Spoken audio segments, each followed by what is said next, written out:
আসসালামু আলাইকুম এভরিওয়ান, সকলে কেমন আছেন?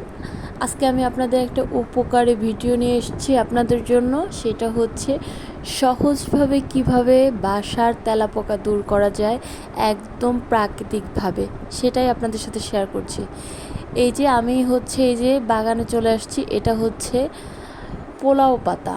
আপনারা অনেকেই হয়তো চিনে থাকবেন, পোলাও পাতার ঘ্রাণ আসে সেই গাছকেই পোলাও পাতা বলা হয়।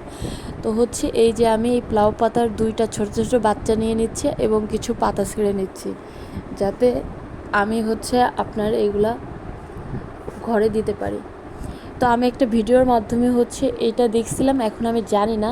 তো আমি পরীক্ষামূলকভাবে এটা এখন বাসায় নিয়ে দেখব, 7 দিন পরে কি হয় সেটা আমি আপনাদের সাথে অবশ্যই জানাবো।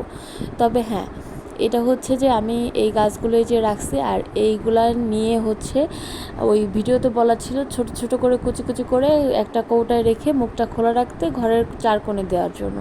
তো আমি ছোট করে এরকম করে আমার পড়ার টেবিলে, রান্নাঘরে, এইসব জায়গায় আর কি মোটামুটি দিয়ে আসছে। এখন দেখব যে আসলেই কি তেলাপোকা থাকে নাকি থাকে না। অনেকেই তো অনেকভাবে ভিডিওতে বলে, কিন্তু আমি যে পরীক্ষামূলকভাবে আজকে যে এইটা দিয়েছি, জানি না কি হবে। এখন দেখা যাক কি হয়, আশা করি তো চলে যাবে। যাই হোক, আমার সব জায়গায় দেওয়া হয়ে গেছে। আল্লাহ হাফেজ।